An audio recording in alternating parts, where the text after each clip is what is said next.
The Miami Dolphins have hired the brother of one of the current coaches on their staff to be the new senior passing game coordinator. We will talk about that. Plus, it looks like a coach we all wanted to stay. Well, it's final. It looks like he'll be staying. We will talk about all of that and so much more. Do me the favor, smash the like button, subscribe if you're new, and let's get into this episode powered by BetUS.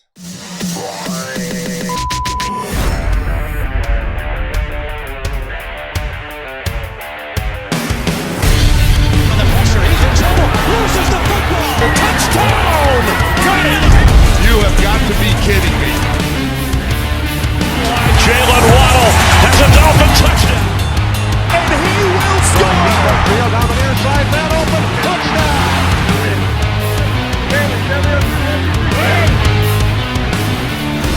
The run from Tagovailoa. Touchdown! He's going deep. He's going over the touchdown again.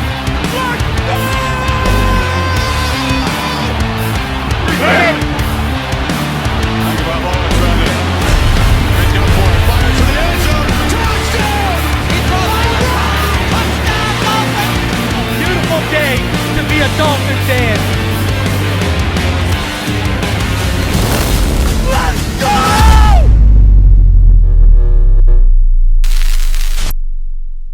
What is good, Fin Nation? What's good? It's your boy Reason, and we are back here for another one. And hey, a guy is now a part of this coaching staff that we all thought would be if another guy left, but we'll talk about all of that once we get into it. Hey, do me the favor as you come through and watch this video, smash the like button, subscribe if you're new. We are just under 80 away from hitting 17K. The goal is to get to 20K, and I want to do a big giveaway for each and every one of you guys. And I'm going to have multiple winners on that giveaway. So stay tuned as we climb towards there. I know it's going to be a tough offseason, but we got free agency. We got the combine coming up. We got free agency coming up. We got the draft. And listen, we got 10 draft picks. They've got a way to create $60 to $70 million in cap space, depending on who they want to restructure. So they're going to have money. They're going to have draft capital.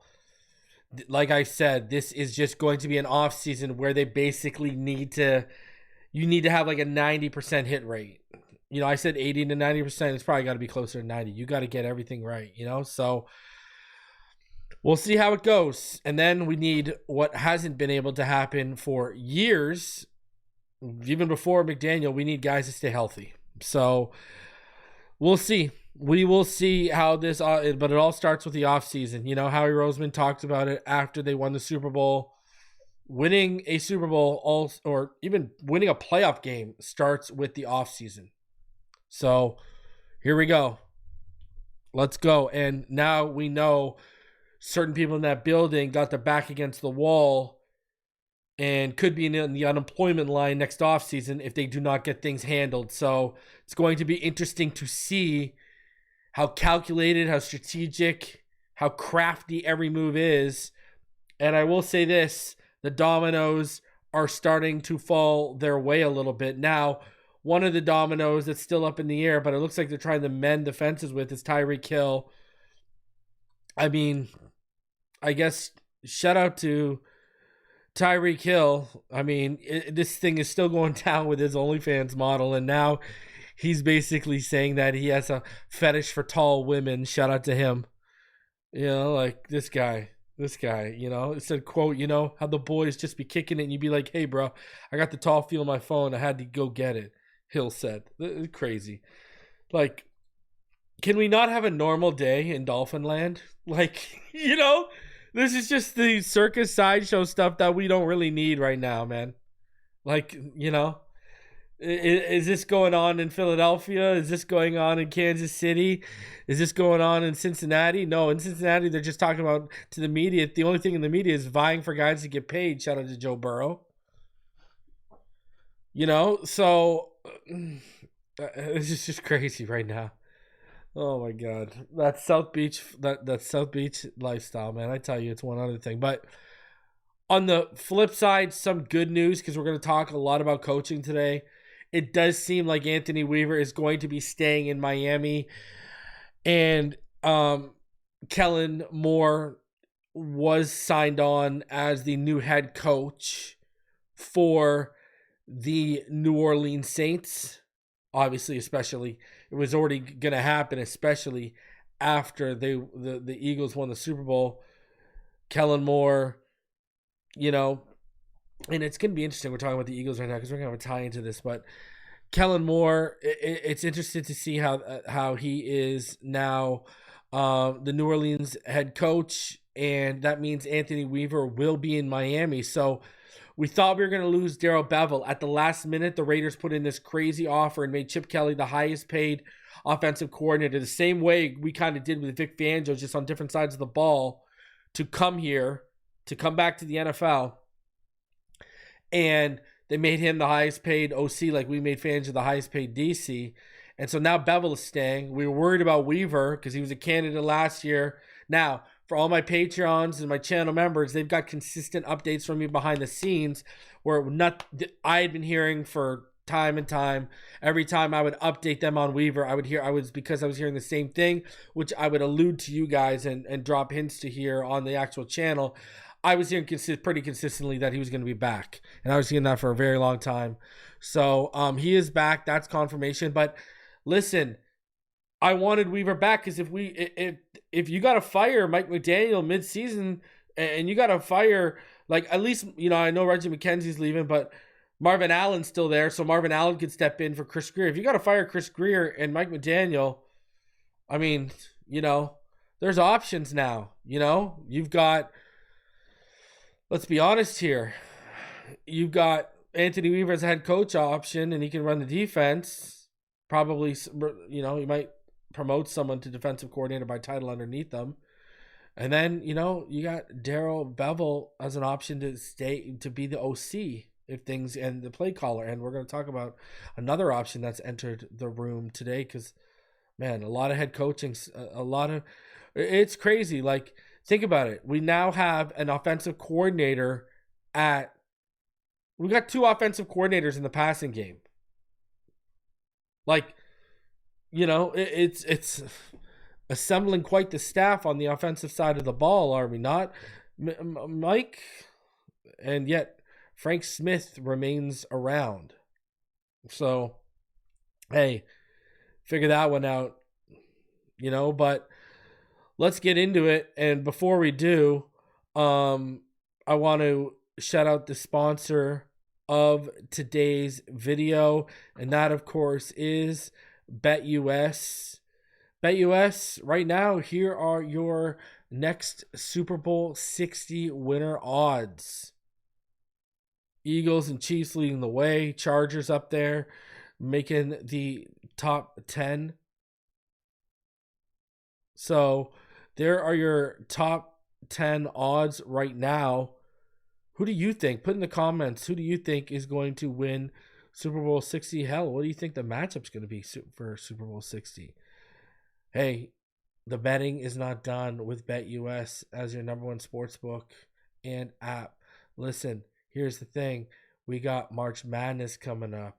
We are going to have draft props over on BetUS. So make sure you go to BetUS right now. Sign up. Use promo code YouTube150. That's YouTube150.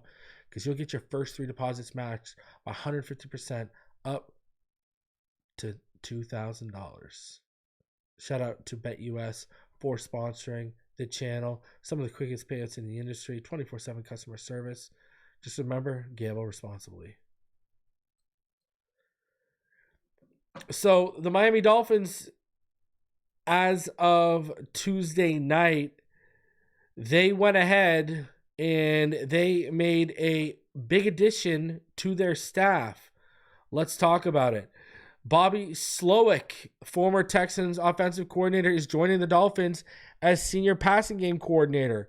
Only 37. He was a hot head coaching candidate last year after Houston's instant success. Now he has a reunion with former 49ers co-worker Mike McDaniel in Miami. Why does this also matter? Well, when you look at the coaching staff, his brother has been a coach here for a few years now. Ryan Slowik is a defensive back and pass game specialist. So we've got both the Slowik brothers on the team. And people have said, reason, is it going to be a country club atmosphere because he's been added now? And I don't, no. And we'll get into that in a little bit. Now, why was he a hot head coaching candidate? And now he finds himself as a senior passing game coordinator. And also, speaking of senior passing game coordinator, Darrell Bevell is still the quarterback's coach and passing game coordinator. They just literally made up a title to bring Slowik on here. Okay, and that's number one. Okay, you got two passing game coordinators, and Bevell and now Slowik. And the reason why was, you look at offensively. In 2023, Houston, they averaged the 12th most yards per game as an offense, about 342.4 yards per game. This year, they dropped to 22nd. They averaged about 319.7 yards per game. When you look at the pass game, they were 7th last year in yards per game. In 2023, they averaged about 246.4 yards per game. The Miami Dolphins were number 1, but Houston, Dolphins averaged 265.5 yards per game. Houston was 7th. They averaged about 245.5 yards per game. This year, not good. They 21st. They dropped from 7th to 21st as a passing offense. And also, they went from averaging about, if you look at what they were doing last year, about 1.59 touchdowns per game through the air. This year dropped to 1.18. Just to put that in perspective, last year that was the 12th best. This year, that was the 25th best. The passing game really felt it. Now, they did improve in the run game, right? They got Joe Mixon, but they didn't. They went from 22nd to 15th in terms of rushing yards per game. When you look at touchdowns per game on the ground, again, they improved there. They went from 25th to about 16th. So,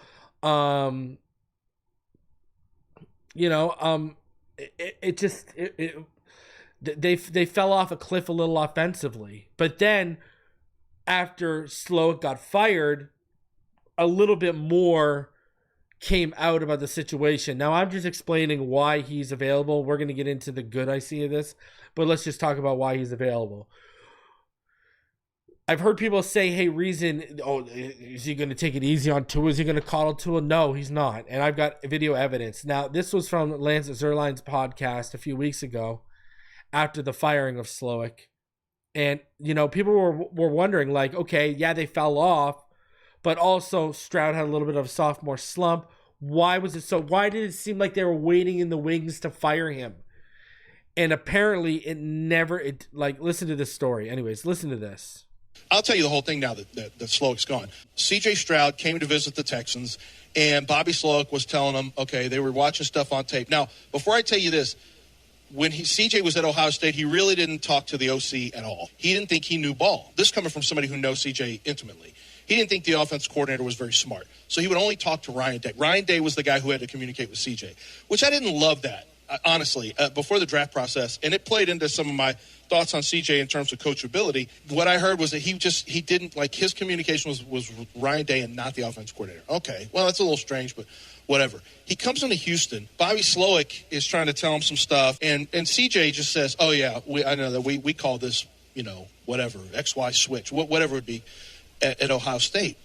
And apparently, maybe it happened a couple times, and Bobby Slowik just kind of jumped him, said, I don't give a what you call Ohio State. That's college. This is pro football. And Bobby kind of got in his face about it, And CJ's not one to back down at all. And CJ, and I don't know if Bobby was testing him or I don't know what the deal was, but CJ jumped up and got back in his face. And it was very contentious. It had to be kind of broken up. And so when CJ went to his next draft meeting, and I talked to the team where CJ went, because I asked this team, hey, did you hear anything about this with CJ Stroud? And they said, oh, We asked CJ how his last visit went, which was Houston. He said, terrible. I don't think I'll be going there. And people who train, like CJ's whole crew did not want him to go to Houston. And they didn't think he was going to Houston because it was he and Bobby got into it. And then CJ was drafted by Houston, which that's one of the reasons I was really surprised. Like I kind of wrote, after finding that out, I wrote CJ off from the Texans. And I thought, okay, this is Will Anderson for sure. And so when they traded for him, I was very surprised because I knew there was that lingering stuff there. But then in discussing all of it last year, I heard it was squashed. Like there was no issue. Bobby and him were good. So, he says it got squashed. But, I mean, that tension was clearly always there. So, I just played that to not even, like, indict him, but to tell y'all, for any of you that think he's going to take it easy on Tua or whatever, no, it don't sound like you're going to take it easy on Tua. Now, we just had Wes Welker, who I've heard privately was, held people to a standard, was a hard-nosed type of guy. He just got basically ran out. So we'll see how this works out. But I do like this move. I think this is a good hire. First of all, you didn't let him go to someone else in the AFC. Second of all, he's a smart mind. And once again, he's not only familiar with the Shanahan offense, but he's had success on his own. I mean, say what you want what happened this year, but that initial year, that offense was hitting. And I think another thing that makes sense that they're going of why this union happened was, we've had a lot more heavy sets, 12 personnel sets with Slowik this past year, just like McDaniel made that change. But why was that too? It was also because Joe Mixon, right? Joe Mixon, they weren't running just a whole bunch of, outside zone stuff. Now they did. But Slowik and the Texans ran more inside zone. And that's what we essentially want to see more in Miami, is more inside zone. Not as reliant on the outside zone. And hey, if you're feeling real friendly, why not run some power gap stuff if you got the proper guys and the proper upgrades at guard to move bodies on the interior? But we want more inside zone running mixed in with that outside zone to keep defenses and run defenses, specifically in that front seven, on their toes. And you need to be nastier. Now, obviously, that's why they didn't really commit to it, because you didn't have the guys that were going to get the push in the middle. You didn't have the guys with the anchors in the middle between Eichenberg. I mean, well, Robert Jones is a strong guy, but his technique and foundational fundamentals are just awful. So, like Eichenberg too. I mean, at least Robert Jones can say, "Hey, I got this. I got the grown man strength and the anchor." I mean, I wish Eichenberg could say that, but they're both slow and et cetera, et cetera. And we could go over that all day. But my point here is, it seems like another aspect of what is being brought in here is maybe we're going to see the trenches fixed through free agency and the draft, as well as not so much outside zone and a little bit more interior. Because I mean, look at how guys look how defenses can play us. Look how easy we are. Look how predictable we are. Why do you think we're not getting first downs in short yardage position? It's not just the push, it's how predictable we are. But if you can threaten people off the tackles, you can threaten people inside the guards and off the hips of the center, and then you can also threaten guys vertically and underneath, all of a sudden, everywhere it's a threat. But we just basically have a vertical threat right now to our game. That's it. So, and that's because, and it all starts with the offensive line. But I digress. I also like this is, again, what if we have to move on from Mike McDaniel? Think about this for a second. This is real. If you have to move on from Mike McDaniel, okay, you promote Anthony Weaver, but now, again, you've got Slowik and you've got Bevel. You've got two great minds there still in that room. So I I think this is a good move. I think this is a good decision. And also, man, if Mike McDaniel has to give up play calling duties, at least we've got multiple options in the house that have done it before. It's not just Frank Smith's never done it before. And now you just don't have Darrell Bevell. You have Slowik. So McDaniel's got guys that he can lean on as a play caller. Or if Mike McDaniel thinks they would be better play callers, here is your chance. You know, I've got to like this move. I'm the one who said bringing in Doug Peterson would be a big boy move. And I didn't know they were going to create a senior passing game coordinator. But hey, I know this is your buddy, but this shows me a little bit of effort here.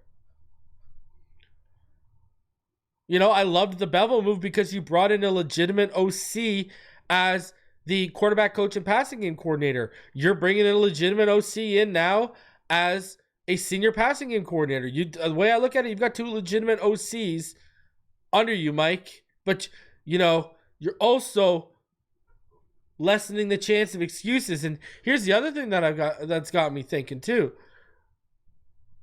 What if they're not just bringing him in for personnel and scheme usage? What if it's because they're seriously considering drafting someone on like day 2?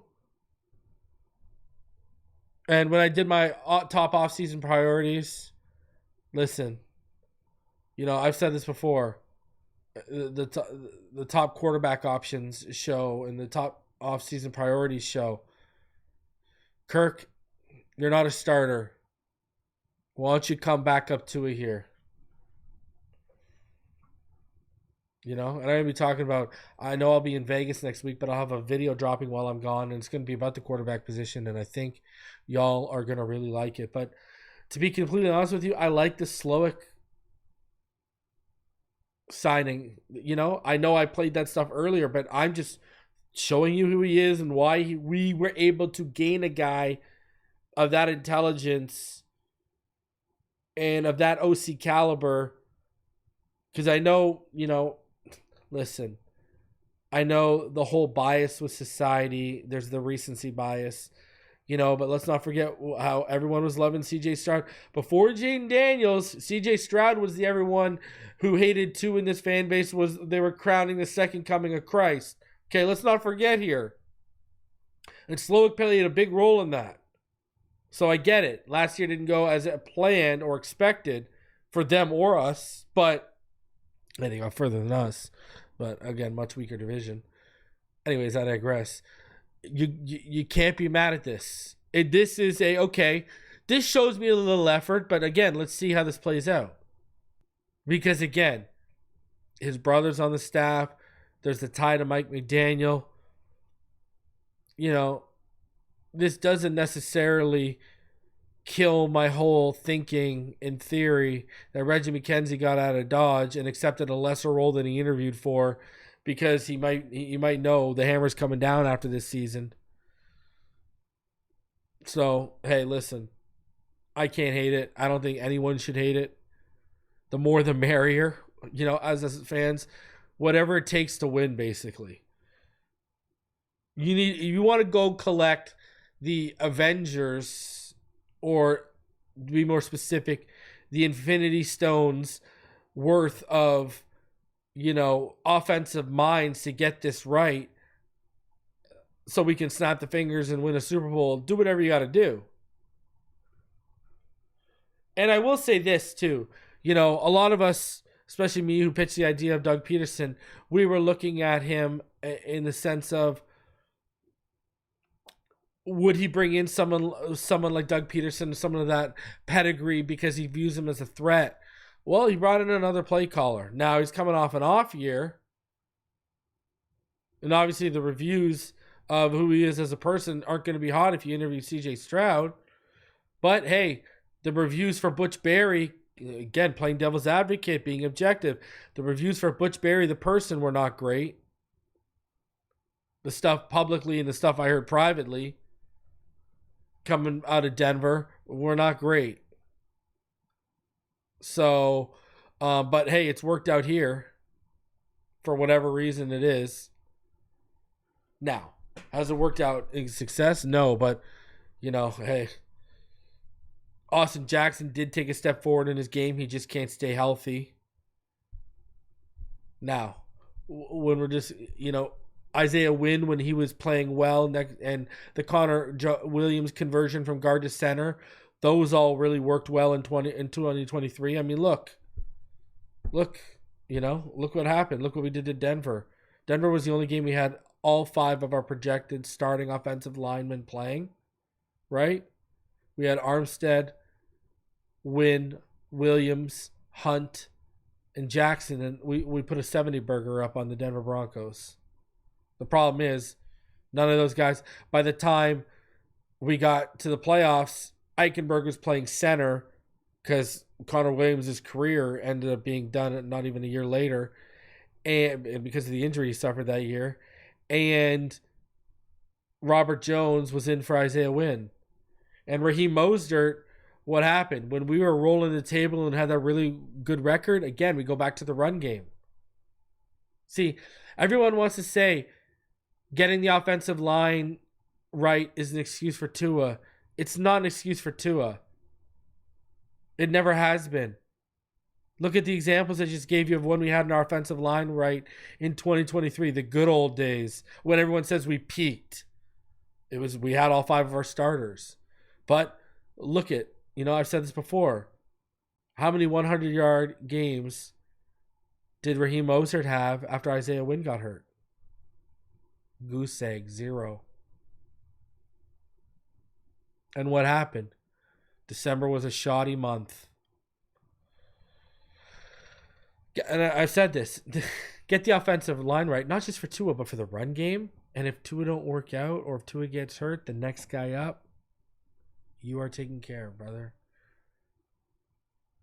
We've already learned Tua's injuries this past year weren't on the offensive line. They were on his own play and his own lack of protecting himself.